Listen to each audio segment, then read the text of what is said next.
যদি পুরনো অবস্থায় ফিরে যেতে হয় তাহলে এত প্রাণ দেওয়ার মানে কি বলে মন্তব্য করেছেন অন্তর্বর্তীকালীন সরকারের প্রধান উপদেষ্টা অধ্যাপক ডক্টর মোহাম্মদ ইউনূস। মার্কিন সংবাদ মাধ্যম এনপিআরকে দেওয়া এক সাক্ষাৎকারে তিনি বলেন, আমরা পুরনো অবস্থায় ফিরে যেতে চাই না। তাহলে এত প্রাণ দেওয়ার মানে কি দাঁড়ালো? এর কোনো মানে হয় না। তাই আমাদের নতুন দেশ গড়ার কাজ শুরু করতে হবে। তিনি আরও বলেন, এই জাতি সবচেয়ে বড় একটি সুযোগ পেয়েছে। এর আগে কখনোই সব মানুষ একটি বিষয়ে এতটা ঐক্যবদ্ধ হয়নি যে আমাদের পরিবর্তন দরকার। এনপিআরকে দেওয়া সাক্ষাৎকারে ডক্টর ইউনূস বলেন, অন্তর্বর্তীকালীন সরকারের মেয়াদ কতদিন হবে তা নিয়ে নানা কথা হচ্ছে।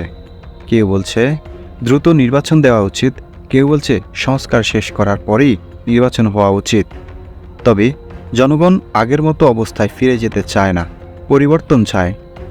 নির্বাচন নিয়ে ডক্টর ইউনূসের কাছে সাংবাদিকরা জানতে চান, সামরিক নেতারা বলছেন অন্তর্বর্তীকালীন সরকারের 18 মাস ক্ষমতায় থাকা উচিত, আর বিরোধী দলগুলো নভেম্বরে নির্বাচন চেয়েছিল। আপনার যা করতে হবে তার জন্য 18 মাস সময় কি যথেষ্ট? জবাবে ডক্টর ইউনূস বলেন, কেউ কেউ বলছে যত দ্রুত সম্ভব সংস্কার করার জন্য, না হয় আপনি যত দেরি করবেন তত অজনপ্রিয় হয়ে পড়বেন, সব কিছু তালগোল পাকিয়ে যাবে। আবার কেউ কেউ বলছে না, আপনাকে অবশ্যই এই সংস্কার শেষ করতেই হবে। তাই আপনাকে এই দীর্ঘ সময় থাকতে হবে, কারণ সব কিছুর সংস্কার না করে আমরা বাংলাদেশ 2.0-তে যেতে চাই না। তাই এই বিতর্ক চলছে।